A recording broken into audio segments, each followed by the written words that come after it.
Bonjour à tous. Je souhaite tout d'abord remercier les organisateurs du cycle de conférences d'Émilie Cercat de m'avoir invité à venir vous parler de la compétence universelle. Merci à tous d'être venus m'écouter. Lorsque j'ai dit à Didier Blanc que j'allais parler de la compétence universelle, on a envisagé de l'intituler « La fin de l'impunité ». La fin de l'impunité avec un point d'interrogation à la fin. Mais lorsque j'ai commencé à préparer la conférence, je me suis rendu compte que j'allais être un peu moins optimiste que ce que je ne le pensais au début. Je me suis demandé s'il n'aurait pas plutôt fallu l'appeler la fin de la compétence universelle. Donc on va essayer de traiter ces questions, mais on va commencer par le début. Qu'est-ce que la compétence universelle? Donc, la compétence universelle, elle est rare. C'est quelque chose de relativement rare en droit international. Elle implique l'absence des liens de rattachement avec les tribunaux internes d'un État, que ce soit des liens de territorialité, des liens de personnalité active ou de personnalité passive. Mais il n'y a pas de définition conventionnelle universelle de la compétence universelle. Cela veut dire qu'il n'y a pas de traités internationaux qui donnent une définition valable pour tous les cas. Donc, comment faire pour essayer de cerner cette notion? On peut se référer à une résolution de l'Institut du droit international de 2005, une résolution selon laquelle la compétence universelle est la compétence d'un État de poursuivre tout suspect et de le punir s'il est reconnu coupable, bien entendu, indépendamment du lieu de commission du crime, du délit, et indépendamment également du lien de nationalité active ou passive. Cela veut dire tout simplement que les tribunaux d'un État qui reconnaît la compétence universelle peuvent juger et condamner une personne qui a commis à l'étranger des crimes, des délits très graves, même si la personne en question, le coupable, est étranger, et même si les victimes sont étrangères. C'est-à-dire qu'il n'y a pas de lien avec l'État qui va juger, dont les tribunaux vont juger les faits. Voilà une première définition. À partir de cette notion, nous allons voir un certain nombre de choses. Nous allons voir quelles sont les possibilités offertes aux États par les droits internationaux en matière de compétences universelles. Nous allons constater que peu d'entre eux font une véritable utilisation de ces possibilités. Nous allons souligner que ceux qui l'ont fait, ceux qui ont vraiment instauré la compétence universelle, se sont retraités, sont revenus vers l'arrière. Et nous allons analyser quand, pourquoi et comment ce mouvement de recul s'est produit. Donc, pour cela, il convient d'utiliser deux exemples privilégiés. On va voir pourquoi. C'est l'exemple belge et l'exemple espagnol. Parce que aussi bien la Belgique que l'Espagne avaient tous les deux adopté une loi des compétences universelles qui était très avancée.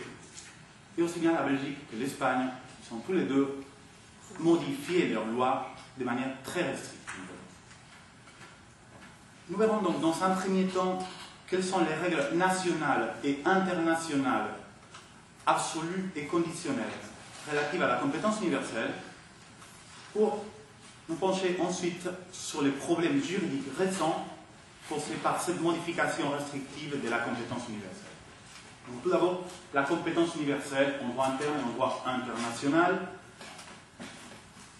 Le premier aspect qui attire notre attention, c'est que les fondements de cette compétence sont donnés par le droit international, mais que son organisation concrète relève toujours du droit interne.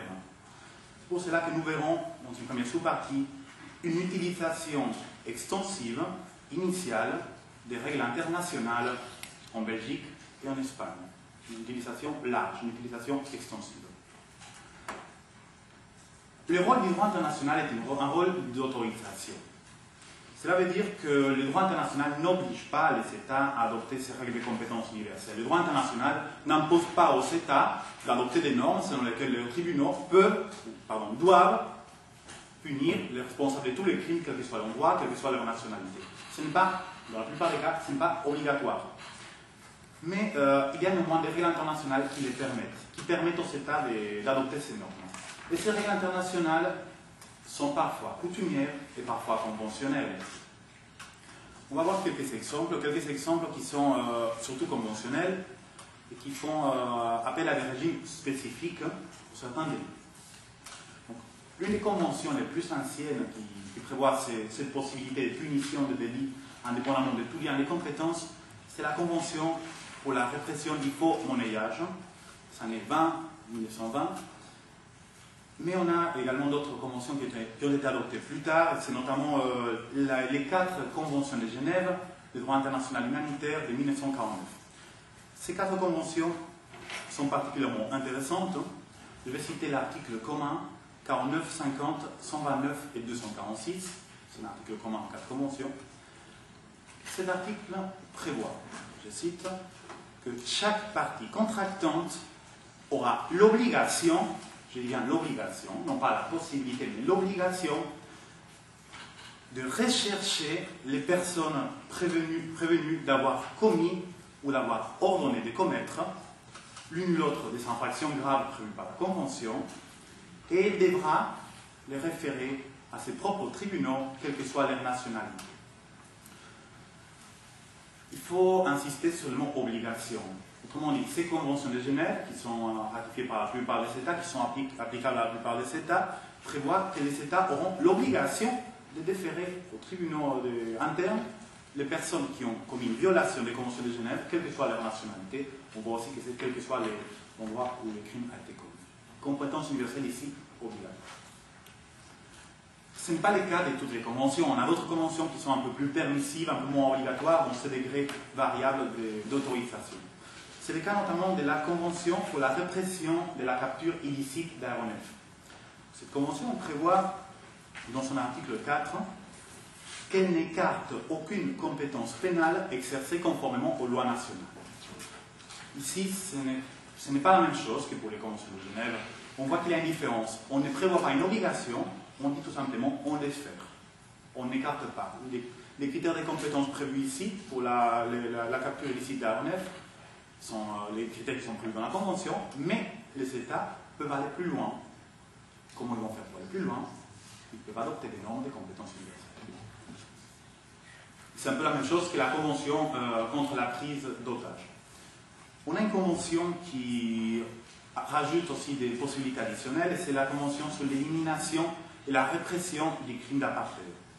Donc cette convention, elle prévoit que les États partis s'engagent à punir, conformément à leur juridiction, les personnes responsables ou accusées des actes définis à l'article 2 de la Convention, qu'elles résident ou non sur le territoire dans lequel ces actes ont été perpétrés, et qu'il s'agisse des ressortissants de cet État ou d'un autre État, ou même des personnes apatrides.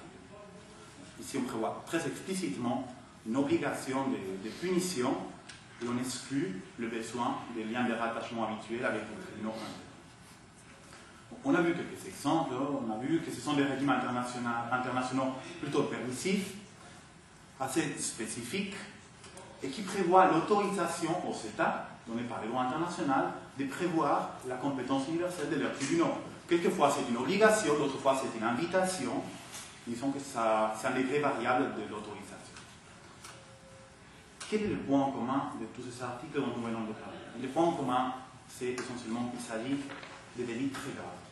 La capture illicite d'aéronefs, le piratage aérien, la répression du faux monnayage, les crimes de guerre.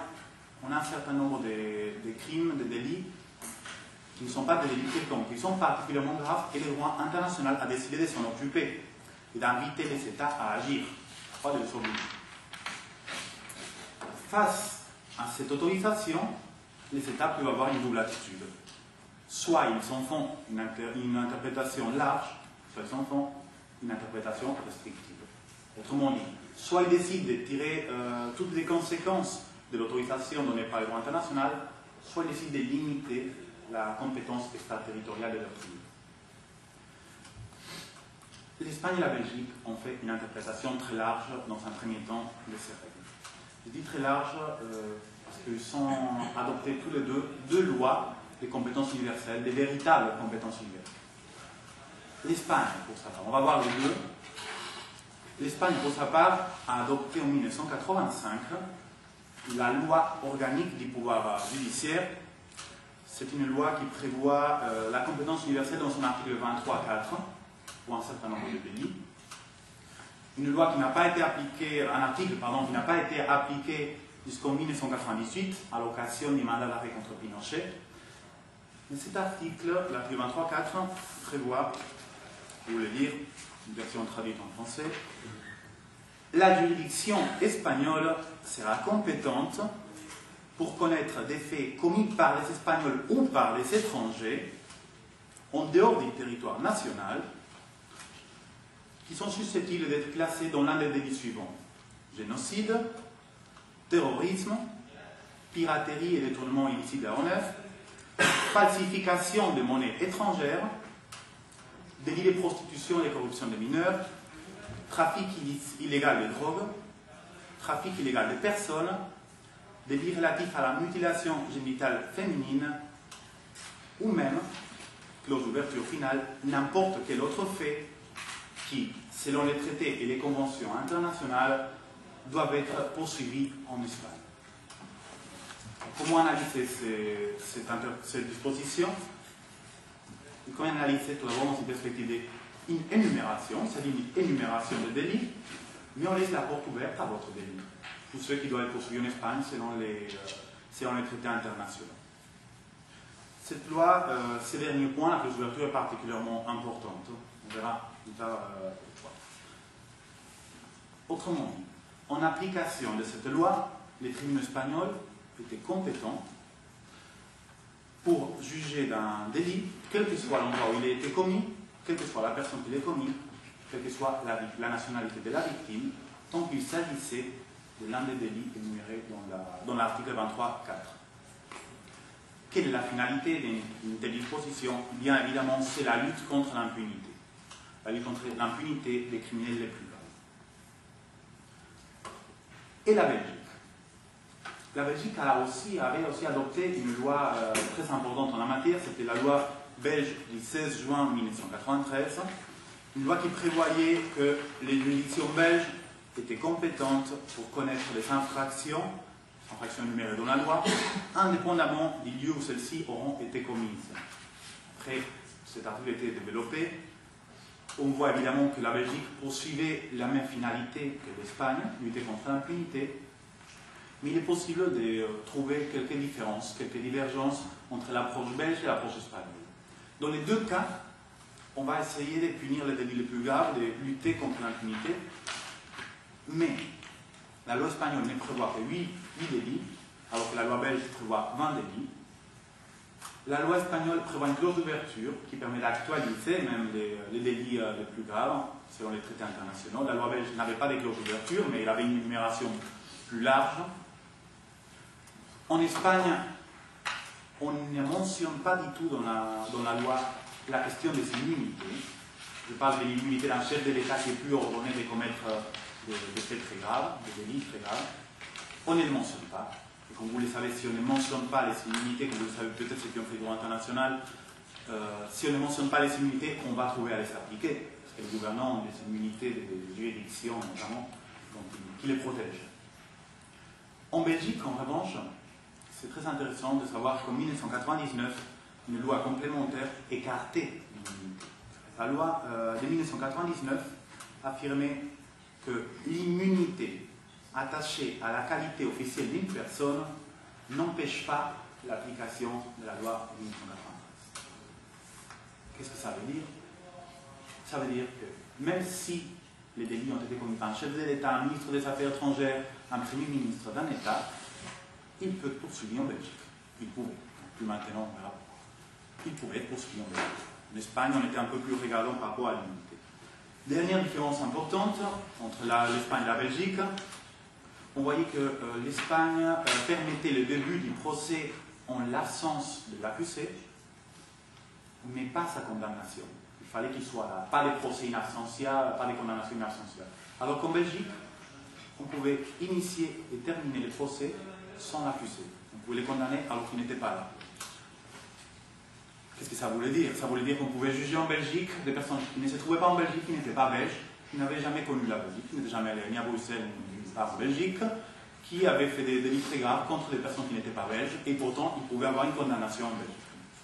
On comprend bien à la fois le caractère osé d'une telle loi, à la fois le caractère difficile, les obstacles que la loi belge a la loi espagnole. En Belgique, après cette loi, on a eu une affluence de plaintes impressionnante. Plus de 40 plaintes contre Saddam Hussein, Fidel Castro, Ariel Sharon, George Bush. On a eu tous les dirigeants internationaux qui étaient, contre lesquels on dirigeait des plaintes en Belgique. La Belgique devenait un pays, un centre d'accueil des plaintes internationales. Il faut dire que l'une des plaintes a permis la condamnation de 4 criminels de guerre rwandais, donc par la Cour d'assises de Bruxelles en 2001. Il faut dire aussi qu'en Espagne, avec la loi de compétences universelles, on a pu condamner un militaire argentin qui était accusé de génocide, arrestation illégale et un certain nombre d'autres faits très graves. Il a été condamné à plus de 1000 ans de prison, il n'est fait une trentaine, mais il a été condamné également en 2004 par le tribunal suprême. Arrivé à ce point-là, on va se demander en toute légitimité, on a la Belgique, on a l'Espagne, mais et les autres États? Qu'est-ce qu'ils faisaient les autres États? Est-ce qu'il fallait aller en Belgique pour déposer des plaintes? Les autres États n'appliquaient pas la norme internationale. Quelle était l'attitude des autres États à l'égard de la compétence universelle? C'est ce que nous allons voir dans une deuxième sous-partie consacrée à la perspective comparée. Les autres États, majoritairement, n'avaient pas de compétence universelle absolue. Cela ne veut pas dire qu'ils n'avaient pas une compétence extraterritoriale sélective. On va donner 2 exemples qui nous intéressent particulièrement par leur proximité, s'il y en a d'autres. C'est la France et l'Allemagne. Comment on prévoit la question de la compétence universelle en France et en Allemagne? Donc en France, il y a un article du Code de procédure pénale, c'est l'article 689 et 689.1. Donc l'article 689, je vous le lire, on va l'analyser, dispose que les auteurs ou complices d'infractions commises hors du territoire de la République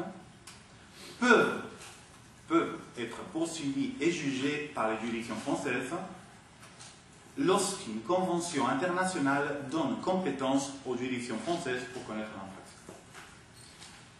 On continue, article 689.1, il prévoit qu'en application des conventions internationales, listées aux articles suivants, peut être poursuivi et jugé par les juridictions françaises si elle se trouve en France, toute personne qui s'est rendue coupable hors du territoire de la République de l'une des infractions énumérées par le Code.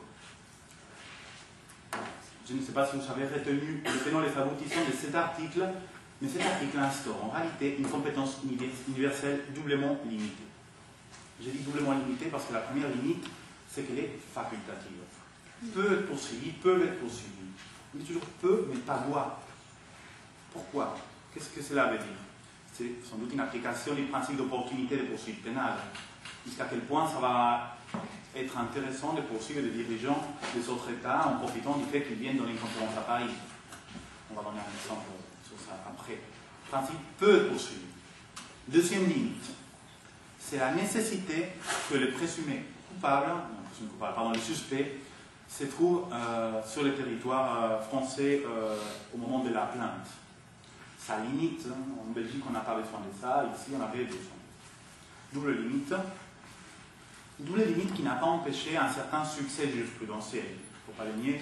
On peut même citer le cas d'une affaire, l'affaire d'Eli Ould Da, qui est un officier mauritanien, qui était accusé de crimes de guerre. Donc cet officier mauritanien, on a appliqué également la Convention contre la torture. Il a été condamné en 2005 par la Cour d'assises du Gard à 10 ans de réclusion criminelle par contumace. Donc il n'a pas, cette peine, à ma connaissance, n'a jamais été exécutée pour l'instant.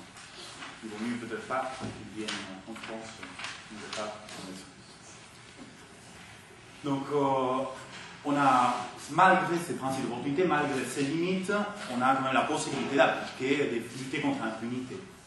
Je ne suis pas en train de dire qu'il faut être trop puriste, qu'il faut appliquer la compétence universelle absolue pour lutter contre l'impunité. Mais c'est vrai que le plus de limites on a, le plus difficile c'est de punir ce fait. Et en Allemagne, pour donner un autre exemple assez intéressant, En Allemagne, on a depuis 2002 un code allemand de droit pénal international. C'est un code qui donne compétence aux juridictions allemandes pour poursuivre les responsables des violations du droit international, même si les faits n'ont pas été commis en Allemagne, même s'il n'y a pas de lien de nationalité. Vu comme ça, on dirait un autre cas comme la Belgique ou l'Espagne. Vu comme cela, on peut penser que les textes prévoient une compétence universelle absolue. Mais si c'est ce que vous pensez, malheureusement, je dois vous contredire parce que ce n'est pas le cas. Ce n'est pas le cas. La pratique montre plutôt une application limitée de ces dispositions. Une application limitée en fonction du principe du caractère discrétionnaire de l'action publique qui permet au procureur et au parquet d'effectuer un filtrage de plainte. Un exemple nous permettra de voir quelle est la différence justement entre la compétence universelle absolue, en Belgique notamment, en Espagne aussi, et cette compétence extraterritoriale limitée en France et en Allemagne, malgré l'intérêt quand même d'avoir cette compétence extraterritoriale. Et l'exemple, c'est un exemple réel, c'est une double plainte qui a été déposée contre Donald Rumsfeld. Donald Rumsfeld était secrétaire américain à la Défense pendant l'administration de George Bush. Donc on a posé plainte à 200 des cas en 2005 et 2007. En France, en Allemagne contre lui. Donc en France, c'était à l'occasion d'un passage à Paris. En effet, il venait donner une conférence. On a profité du fait qu'il était en France. Il fallait qu'il soit sur les sols français. On a profité du fait qu'il était en France pour porter plainte contre lui. Donc le procureur de la République française a affirmé à l'occasion, je crois que ça vaut la peine de le citer, que l'immunité des juridictions pénales des chefs d'État, des gouvernements et des ministres des Affaires étrangères subsiste, et s'applique aussi à lui, secrétaire national de France, subsiste après la cessation de leur fonction pour les actes accomplis à titre officiel. On ne sait pas si les plaignants sont allés demander au procureur de la République s'ils considèrent que la torture en Irak est un acte à titre officiel, un acte de l'État, un acte de la fonction.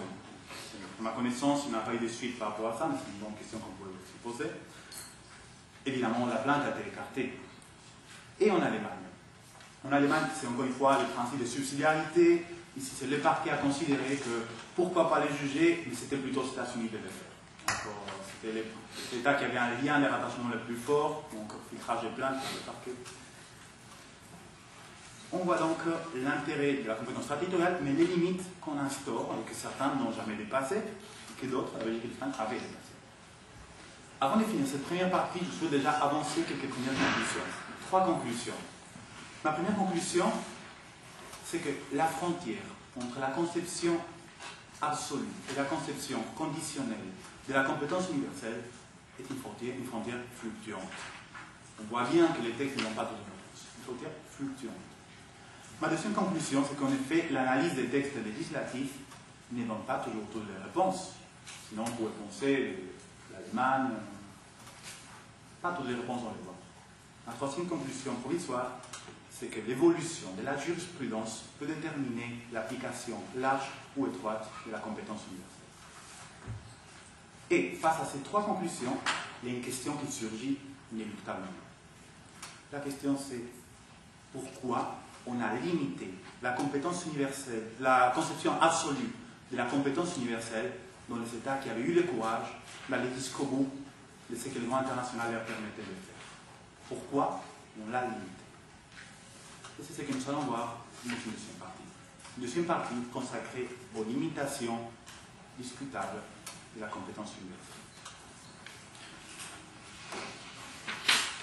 Il faut dire qu'avec une telle loi, faisant partie de l'ordre juridique interne de certains États, on va vivre forcément un certain nombre de difficultés.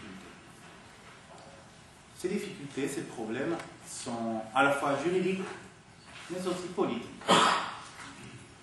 Ces difficultés ont fait en sorte que la Belgique et l'Espagne doivent abroger et modifier leurs lois.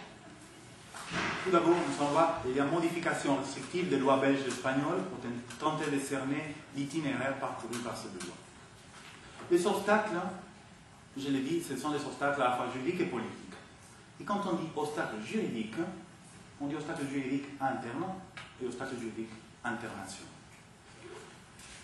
Quelle est la difficulté juridique internationale que peut subir un État? Quoi de pire que d'être condamné par la Cour internationale de justice? Et c'est ce qui est arrivé en 2002 pour la Belgique.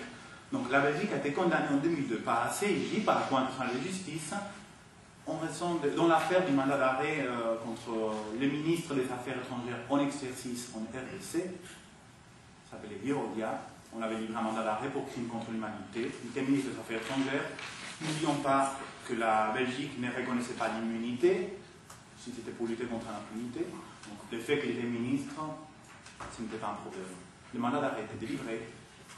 La CIJ a estimé que la Belgique violait, avec leurs lois, 93 et 99, l'immunité de juridiction des gouvernants. Il a donc condamné la Belgique et l'a enjoint à respecter l'immunité de juridiction des gouvernants. Disons que c'est au moins un revers, c'est au moins, ça ne fait pas du bien à la compétence universelle de subir ce genre d'attaque extérieure. C'était un arrêt très polémique, disons qu'au niveau du droit international, il y a certains qui sont d'accord, conception plus respectueuse de la souveraineté, de l'État notamment, il y en a d'autres qui l'ont critiqué. C'est en tout cas polémique. Au niveau interne, les difficultés juridiques de la Belgique n'étaient pas seulement internationales, mais aussi internes. Il faut dire que la Chambre de mise en accusation de la Cour d'appel de Bruxelles, en 2002, avait affirmé que pour que les poursuites soient recevables, il fallait que l'accusé se trouve sur le territoire belge. On limite les grands avantages de la Belgique. Cela n'a servi à rien le fait que l'année d'après, en 2003, la Cour de cassation belge estime que ce n'était pas applicable au délit les plus graves. Ces difficultés ont fragilisé la portée absolue de la compétence universelle. Ils ont fragilisé jusqu'au point où ils sont finis avec cette compétence. En Espagne, il y a eu des difficultés également. Donc, ce n'était pas que la Belgique. En Espagne, c'est le tribunal suprême qui, en 2003, avait rendu un arrêt dans lequel il montrait une conception quelque peu archaïque du droit international, une vision assez restrictive de la compétence universelle. N'oublions pas, ça vient du tribunal suprême espagnol. Donc, il a affirmé dans son arrêt de 2003, je vais le citer, ça vaut la peine de dire ça, il a affirmé que ce n'est pas à un État en particulier de s'occuper unilatéralement de stabiliser l'ordre en recourant au droit pénal contre tous et tous les mondes. Il faut plutôt un point de connexion qui légitime l'extension extraterritoriale de la juridiction. Ça, c'est un arrêt du tribunal suprême espagnol, traduit en français, c'est la même chose que un arrêt 2003 du tribunal suprême. Ce n'est pas à un État d'essayer de lutter contre l'impunité, ça c'est l'ONU, c'est pas un État. Il affirme encore quelque chose de plus dérangeant pour un internationaliste, il affirme que l'extension extraterritoriale de la loi pénale se justifie par l'existence d'intérêts particuliers de chaque État. Qu'est-ce qu'il est en train de dire le tribunal suprême? Il est en train de dire que toutes ces conventions de droit international, finalement, on n'a pas tant que ça à respecter. Il est en train de dire que oui, lutter contre l'impunité, ce n'est pas vraiment l'objectif de la compétence universelle, que c'est tout simplement réaliser les intérêts de chaque État. Ce n'est pas très respectueux du droit international. C'est la moindre chose qu'on puisse dire. On peut dire que le tribunal constitutionnel espagnol partage cet avis, que 2 ans plus tard, en 2005, il a annulé l'arrêt du tribunal suprême. Il a affirmé que le tribunal suprême espagnol avait effectué une interprétation contraléguée, c'est-à-dire contraire à la loi organique du pouvoir judiciaire, mais aussi contraire au droit international. Décision du tribunal constitutionnel espagnol de 2005. À partir de cette décision, on a rétabli la compétence universelle de l'Espagne dans toute sa largeur. On a commencé, enfin, à tirer toutes les conséquences de la compétence universelle de l'Espagne. Mais là, je n'ai parlé que des obstacles juridiques. Il y a aussi des obstacles politiques, des obstacles diplomatiques subis par ces 2 États. Donc on commence par la Belgique. Disons que les pressions venaient du Vatican, de plusieurs multinationales, d'Israël et des États-Unis, tout particulièrement. Par exemple, les États-Unis, après la plainte contre George Bush, avaient menacé la Belgique de faire déménager les sièges de l'OTAN. Ça, c'est dans des déclarations publiques de l'époque. C'est relativement fort comme pression. Toutes ces pressions ont provoqué un règlement législatif belge, un règlement législatif qui a eu lieu en plusieurs temps et qui a soumis la recevabilité des plaintes à la présence de l'une des conditions suivantes. Loi belge du 23 avril 2003. il faut qu'il y ait une infraction commise en Belgique, ou un auteur belge de l'infraction, ou un auteur présent sur le territoire national, ou une victime belge, ou une victime qui réside en Belgique depuis au moins 3 ans. Le but, c'est de faire en sorte que les gens ne se déplacent pas en Belgique uniquement pour porter plainte. Il faut aussi, on reconnaît aussi la possibilité que le procureur initie la procédure de son côté. Cette loi a été remplacée presque immédiatement après, en août 2003, par une nouvelle loi belge qui rajoute un critère, c'est la possible poursuite d'un délit dans les conventions internationales, c'est-à-dire un renvoi au droit international. Si les conventions internationales le prévoient, on peut poursuivre un délit en Belgique. Attention à ce renvoi. C'est un renvoi qui affirme que la règle du droit international en question doit imposer à la Belgique la poursuite de l'infraction. Je ne dis pas autoriser, je ne dis pas encourager, je ne dis pas inviter, je dis imposer, obliger, engager. Par conséquent, qu'est-ce qui s'est passé en Belgique? C'est fini la compétence universelle absolue, on commence à appliquer les immunités des personnes, on commence à filtrer les plaintes par les parquets, on adopte des dispositions transitoires pour boucler toutes les affaires en cours avec l'ancienne loi. Voilà les conséquences de la modification en 2003. Et en Espagne, il s'est passé plus ou moins la même chose, mais quelques années plus tard. Depuis 2005, depuis la décision du tribunal constitutionnel espagnol, on avait un afflux de plaintes assez impressionnant en Espagne. On avait notamment une plainte pour génocide, crime contre l'humanité, torture et terrorisme contre le peuple tibétain, dirigée contre 7 dirigeants chinois, y compris un ancien Premier ministre. Que je sache, je n'étais pas en Espagne à l'occasion, une plainte en Espagne. L'Audiencia nationale, qui est le tribunal compétent en l'espèce, s'est déclarée en fait compétente. Donc un ancien Premier ministre chinois commençait à poursuivre en Espagne pour des faits commis au Tibet. En 2006, aussi, on a un mandat d'arrêt de l'Audiencia nationale, le tribunal compétent, à l'encontre d'un ancien chef de l'État du Guatemala pour génocide, torture, terrorisme et arrestation illégale. En 2009, pour ne donner qu'un autre exemple, l'Audience nationale s'est déclarée compétente contre plusieurs responsables israéliens pour un bombardement à Gaza. Israël, Chine, on a un certain nombre d'États puissants qui sont mis en jeu. Cependant, on peut établir une certaine différence entre la situation en Belgique et la situation en Espagne. Et les grandes différences viennent du fait que l'appui des pouvoirs publics n'était pas le même en Belgique qu'en Espagne. En Belgique, on a modifié la loi à contre-cœur, par obligation finalement. Alors qu'en Espagne, cette loi, presque personne ne l'appréciait, sauf quelques juges, le tribunal constitutionnel et peu d'autres personnes. En tout cas, le gouvernement était totalement contraire à cette loi. On a changé de gouvernement en 2004, on est passé de la droite à la gauche. Il n'était pas non plus trop favorable à cette loi, on va le voir. On était mal à l'aise avec cette loi. Très mal à l'aise du fait que la Chine était mise en cause pour des faits comme le Tibet, alors que ça n'avait rien à voir avec l'Espagne. Par conséquent, on a modifié la loi espagnole en 2009. Et attention, on l'a modifiée à la majorité absolue du Parlement, avec le Parti socialiste et la droite. Majorité absolue au Parlement, modification de la loi. Une modification qui a été saluée par un certain nombre d'États, notamment la Chine et Israël, qui ont félicité l'Espagne de leur entrée en récent. Il y a des déclarations publiques assez intéressantes. Vous pouvez trouver dans la presse, l'ambassadeur israélien félicite et encourage l'Espagne à continuer sur cette voie. Une modification qui a été effectuée contre l'avis de certains juges, comme Baltasar Garzón, le juge qui avait initié le procès contre Pinochet, mandat d'arrêt, le juge qui a été démis de ses fonctions postérieurement, très récemment, pour d'autres raisons, il a été expulsé de la carrière de juge.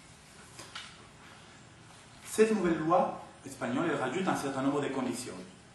Soit l'auteur est espagnol, ou se trouve en Espagne, soit les victimes sont espagnoles, soit il y a un lien de connexion substantiel avec l'Espagne. Il faut aussi qu'il n'y ait pas d'autres poursuites dans d'autres pays, et on n'écarte pas la compétence obligatoire en raison justement du respect obligatoire du droit international. Toujours obligatoire, pas autorisation. La grande question ici, c'est pourquoi on essaie de résoudre cette question? À mon avis, les États conçoivent et acceptent la compétence universelle de manière abstraite et théorique, mais ils ne sont pas prêts à aller jusqu'au bout de leur démarche. Ils ne veulent pas devenir le chevalier blanc du droit international, ils ne veulent pas devenir un centre d'accueil international des plaintes. C'est pour cela que tout cela est arrivé. Et après ces modifications, on va le voir dans ce dernier sous-partie consacré à cette étape postérieure. Que reste-t-il de la compétence universelle en Belgique et en Espagne? Il faut dire qu'en Belgique, on a abandonné la plupart des poursuites. On a commencé à boucler les poursuites contre Ariel Sharon, George Bush, Colin Powell, Fidel Castro. Évidemment, il n'y avait pas la nationalité belge. Donc on a commencé à boucler toutes ces affaires. Mais malgré tout, certaines affaires ont pu continuer. Donc sur la base d'une compétence extraterritoriale sélective, et notamment à partir des critères de la personnalité passive, c'est-à-dire de l'existence des victimes ayant la nationalité belge, on a pu quand même continuer certaines procédures, tout comme on le fait en France avec une loi plus limitée. Disons que le cas le plus connu, pas le seul, mais peut-être le plus connu post-modification, c'est le cas du mandat d'arrêt contre l'ancien président du Tchad, Hissène Habré. Donc, il y a eu 3 mandats d'arrêt contre l'ancien président du Tchad après 2005. Pourquoi? Parce qu'il y avait 3 plaignants belges et parce que le Tchad et le Sénégal refusaient de les juger, qui se trouvent au Sénégal. Et parce que le Tchad n'offrait pas toutes les garanties d'un procès équitable. Il faut dire que le mandat d'arrêt a été refusé par le Sénégal la dernière fois en janvier 2012. On dit à chaque fois qu'il y a un vice de forme. Je crois que la dernière fois, il manquait une copie authentique ou certifiée conforme dans la procédure belge. Il me semblerait que dans les 7 ans précédentes, les autorités belges ne sont pas capables, si on croit au Sénégal, ne sont pas capables de faire une copie certifiée conforme du mandat d'arrêt. En tout cas, c'est les raisons qui ont été La lutte contre l'impunité en Belgique se trouve donc dans le stade minimum demandé par le droit international, ni plus ni moins, le minimum. En Espagne, après 2009, on a eu des incertitudes. Je dis des incertitudes parce qu'on a eu l'impression, en Espagne, qu'on était en train de faire une rénonciation implicite à la lutte contre l'impunité. Non pas qu'on essayait d'encadrer ça, qu'on renonçait implicitement. On a commencé à classer des affaires. On a classé des affaires contre les dirigeants israéliens, contre la Chine. On a classé des affaires de Guantanamo, de vol de la CIA, il y a évidemment du Tibet. Certaines affaires ont continué. Pourquoi ils ont continué? Ils ont continué parce qu'il y avait des liens, des rattachements, comme l'affaire de Guatemala, il y avait des victimes espagnoles. Mais disons qu'il y a une critique qu'on peut faire à l'encontre de cette loi espagnole. Une critique qui va au-delà de l'avis qu'on peut avoir, de la conception internationaliste qu'on peut avoir, de la compétence universelle. Une critique qui relève même du bon sens juridique. La critique porte sur 2 mots, 3 mots. Il y a des connexions substantielles. Il y a des connexions substantielles avec l'Espagne. On prévoit la compétence de juridiction s'il y a un lien de connexion substantielle avec l'Espagne. Encore faudrait-il que quelqu'un nous dise de quoi il s'agit. Il y a des connexions substantielles avec l'Espagne. C'est vrai que ce ne serait pas impossible de prévoir un article qui définit dans quel cas il y a un lien de connexion substantielle. Et ça n'a pas été fait, bien sûr. Et si on ne définit pas un concept juridique, de quoi il s'agit? Vraiment, il s'agit d'un concept juridique indéterminé. Et qui va concrétiser un concept juridique indéterminé?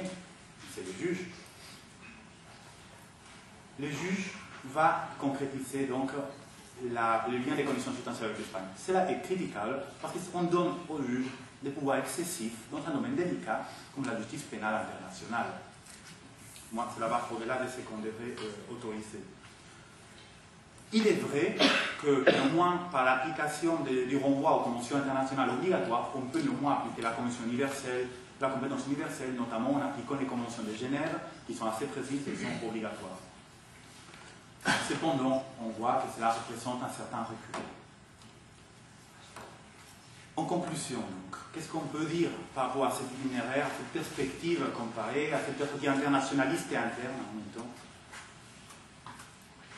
on peut dire qu'il y a un recul généralisé concernant la compétence universelle, quand on regarde la pratique des États, un recul qui est sans doute un élément de pratique internationale, qui peut jouer, peut-être, je m'avance peut-être un peu trop, dans la création coutumière d'une compétence universelle plus restrictive qu'auparavant. Parce qu'en droit international, on a des traités, on a des coutumes, et si on a une pratique, une compétence universelle qui n'est pas vraiment universelle, peut-être qu'on va créer ça comme compétence universelle habituelle. L'élément matériel, la pratique, elle est là. Mais les internationalistes le savent très bien, vous le savez très bien, la coutume n'est pas composée que de la pratique, mais aussi de l'opinion juriste. La coutume n'est pas composée que d'éléments matériels, mais aussi de l'élément psychologique. Cela veut dire que les États doivent agir, ils doivent agir en ayant les sentiments qui s'agissent conformément au droit. Jusqu'à quel point on a les sentiments que la compétence universelle doit forcément être limitée. Disons que là, je m'avancerai un peu moins, mais ce n'est quand même pas favorable pour la compétence universelle. Ces modifications restrictives, pour traiter les cas de la Belgique et de l'Espagne plus particulièrement, ces modifications restrictives sont peut-être, je ne vais pas les justifier, sont peut-être un réflexe des réalismes. Un réflexe des réalismes de deux États qui se sont retrouvés seuls à vouloir vraiment lutter contre l'impunité, à retrouver seuls à appliquer la compétence universelle absolue. Mais réalisme ou non, il n'en va pas moins que la lutte contre l'impunité, qui était auparavant mise en valeur, est aujourd'hui amoindrie et juridiquement affaiblie. Je vous remercie de votre attention.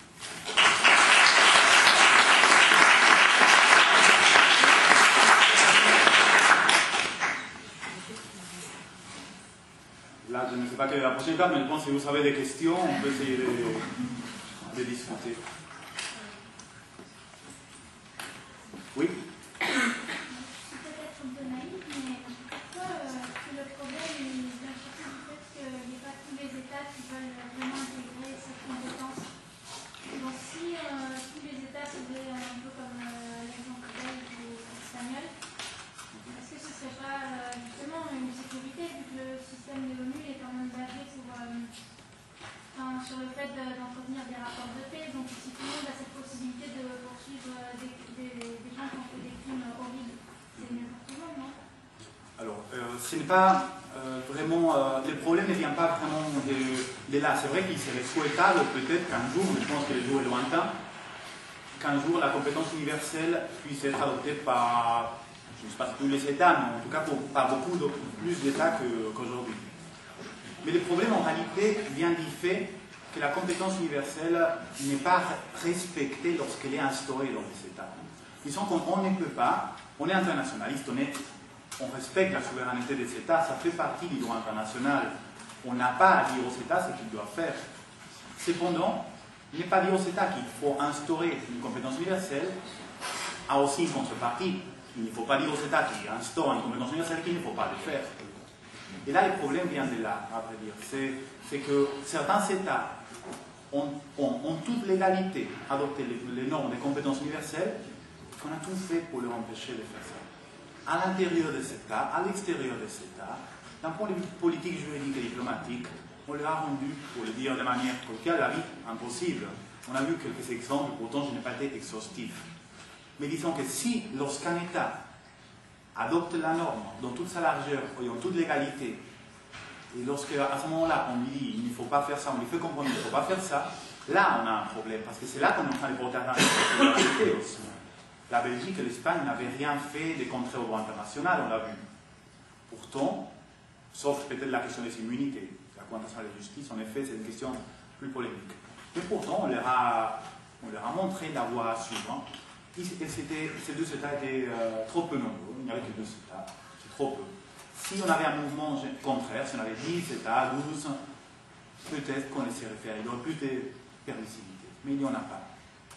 Donc, est-ce qu'on pourrait souhaiter qu'un jour cette compétence universelle large, absolue, soit adoptée dans plus d'États? Sans doute. Mais est-ce qu'on va dans ce sens-là? Je ne le crois pas.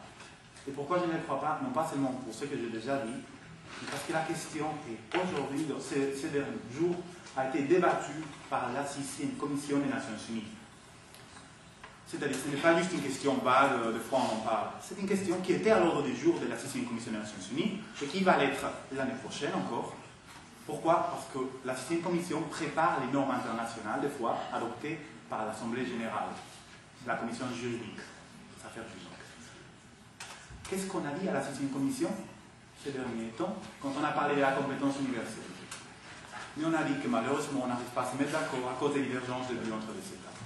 C'est pour cela que je ne suis pas trop optimiste par rapport à une véritable compétence universelle. Mais il est vrai qu'il ne faut pas nier les avancées de la compétence extraterritoriale sélective, comme en France ou en Allemagne. Cette compétence permet de faire des choses. Pas tout ce qu'on peut faire, mais certaines choses. Oui? Est-ce que vous ne pensez pas aussi que c'est un petit peu par peur des ingérences dans les affaires des États que la compétence universelle a été créée? C'est sans doute le cas, oui. Là, je dirais que même les obstacles politiques et diplomatiques, même si on parle moins, même si on se limite à une anecdote, oui, de ménager le siège de l'OTAN, à ce moment-là, on a l'impression qu'on relativise les obstacles diplomatiques et politiques, alors que non, vous avez tout à fait raison. Disons qu'avoir la Chine, Israël et les États-Unis contre un État n'est pas quelque chose de convenable. Si en revanche la Chine, Israël et les États-Unis adoptaient des normes de compétences universelles, c'était la Belgique et l'Espagne qui essayaient de faire ingérence, je pense qu'on n'aurait pas eu le même résultat. Oui. Moi, je vais poser une question. Est-ce que vous ne pensez pas que la réduction de la compétence universelle est due aussi aux motivations des autres États? C'est-à-dire, par exemple, si on prend l'exemple que vous avez donné avec le Sénégal, le problème qui se pose, c'est que l'État sénégalais pense que s'ils organisent le procès, ils vont y gagner, ça veut dire financièrement. Parce que je connais un peu le fait, mais ce n'est pas un problème de procédure et autres. Parce qu'il y a des États qui sont motivés par d'autres choses que la justice, c'est-à-dire d'organiser les procès, ou juste voilà, gagner des sous, parce qu'il y a des financements qui sont par rapport à ces procès organisés au niveau national.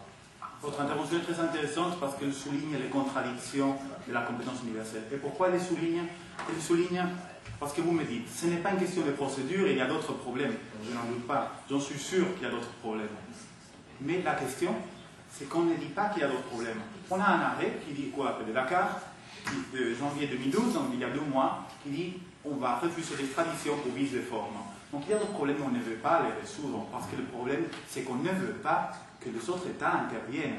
On ne veut pas l'ingérence des autres États, on ne veut pas qu'un national de notre État, et qui dit plus, on ne veut pas qu'un dirigeant, un ancien dirigeant de notre État soit jugé par notre État, parce que ça porte atteinte à notre État. On ne veut pas. On ne veut pas non plus, si le Sénégal décide d'accueillir l'ancien président du Tchad, on ne veut pas qu'on vienne nous dire qu'on ne peut pas le faire, qu'on doit l'envoyer en Belgique parce qu'on n'a pas les bons juridictions pour ça. On ne veut pas. Et c'est pour ça qu'on va chercher d'autres obstacles, alors que les obstacles réels sont des obstacles de souveraineté, d'immunité, et des obstacles de manque de collaboration pénale internationale. Oui. Est-ce que la limitation de la compétence universelle des États est une carte blanche pour le droit d'ingérence de choisir la cible? De choisir la cible? Quelle cible? Vous avez parlé de Donald Rumsfeld. Ah oui, vous parlez de George Bush. Oui. Ces gens-là, la liste est très longue. Oui, finalement, on permet, c'est vrai que la compétence universelle poussée à l'extrême, comme cela a été le cas en Belgique à un moment, permet trop de choses, peut-être. Donc, c'est ça que vous voulez dire. Donc, on peut finalement dire, on va aller faire une plainte à l'encontre de n'importe quel État, n'importe quel dirigeant du monde. Donc, on va dépasser ce que raisonnablement on aurait pu attendre, parce que les tribunaux américains peuvent aussi décider de juger leurs propres dirigeants, etc. Donc, des fois, en effet, le fait de choisir sa propre cible est finalement le côté le plus médiatique de toute la compétence universelle. Finalement, on se limite à plainte contre Fidel Castro, Ariel Sharon, on ne peut pas... On voit ça dans les journaux et on dit comment c'est possible, c'est irrationnel, il faut limiter la compétence universelle. Mais à côté de tout cela, il y a d'autres plaintes qui sont accueillies dans certains États parce que c'est le seul endroit où on peut le juger. Parce que les États ne veulent pas juger certaines choses. Donc on va en Belgique, on va en Espagne, et on peut avoir la lutte contre l'impunité qui s'y arrive vraiment. On peut vraiment essayer de faire justice. Au moins, vous savez, j'imagine, pour une victime d'une dictature, la dictature argentine, je vais vous dire l'attitude de l'Argentine, elle est vraiment intéressante. L'Argentine, quand tout cela a commencé, avec des lois d'amnistie, c'est-à-dire les lois de transition, on ne juge pas les criminels de guerre. Et donc ça a dérangé au début, ça a dérangé beaucoup, et tous ces demandes d'extradition des criminels argentins. Mais dès nos jours, quelques années après, grâce à ces procédures initiées en Espagne, ils se sont dit, on ne peut pas continuer comme ça, il faut abroger les lois d'amnistie parce qu'elles ne permettent pas de faire justice auprès des victimes. On les a abrogées. Maintenant, on a limité la compétence universelle en Espagne, mais vous savez ce qui est arrivé cette semaine. Un juge argentin a demandé à initier un procès pour le crime commis pendant le franquisme en Espagne. Donc maintenant qu'on refuse de juger ça en Espagne, c'est l'Argentine qui se met à juger grâce à la compétence universelle ce qui est arrivé en Espagne. Mais c'est vrai qu'il y a un côté négatif qui est, vous l'avez très bien souligné. J'ai une autre question concernant la date 1985 pour l'Espagne. Est-ce que c'est une date qui a une signification au niveau de l'histoire parce qu'en 1985, l'Espagne va intégrer l'Union européenne? Est-ce qu'elle doit montrer l'exemple et être le bon élève de l'Europe? C'est en 86, mais c'est vrai qu'en 85 on préparait l'intégration. Donc, ils ont préparé. Oui. Donc, est-ce que c'est une loi qui a été adoptée vraiment à un moment choisi pour elle? Vous savez signaler les points de la date. La date, l'ensemble de la loi a été adopté en 85 en effet pour faire face à certaines exigences, notamment des garanties pour le pouvoir judiciaire. Mais cette loi, c'est une loi qui va beaucoup plus loin que la compétence universelle. Donc je ne dirais pas que la compétence universelle a été instaurée pour préparer l'arrivée à l'Union européenne, mais la loi dans son ensemble, qui pose beaucoup d'autres choses relatives au pouvoir judiciaire, oui, la date a un sens. Mais la compétence universelle, je dirais qu'ils l'ont mis là, sans trop porter des jugements sur ce que ça pouvait donner, parce qu'on a attendu 13 ans avant d'appliquer pour la première fois l'article 23.4. Donc disons que c'est resté une disposition un peu générale inappliquée jusqu'en 1998. Donc je dirais que la loi, oui, elle a un sens avant l'arrivée à l'Union européenne, mais pas forcément cet article-là. Oui. Comment la compétence universelle se conjugue en pratique avec le droit d'extradition? C'est ce que les États ont les choix. Il y a une norme en droit international, on l'appelle par son intitulé latin, c'est aut dedere, aut judicare. Et ça veut dire soit jugé, soit extradé. Donc je dirais que c'est la norme qui permet de répondre à votre question. Ces États, dans certains cas, il faut qu'ils jugent, et dans certains cas, il faut qu'ils s'extradent. C'est là que la question du Sénégal se pose avec beaucoup d'impact, parce que finalement, ils refusent d'extrader, il faut donc qu'ils jugent. C'est une question délicate, soit jugé, soit extradé. Ça, c'est la norme qui permet de répondre à votre question. Je crois qu'on est arrivé à la limite, je ne sais pas si la salle est réservée pour après, peut-être que oui. En tout cas, c'est un plaisir de voir en public. J'espère que cela vous a permis de découvrir des choses intéressantes. Donc, merci beaucoup de votre attention et de votre présence.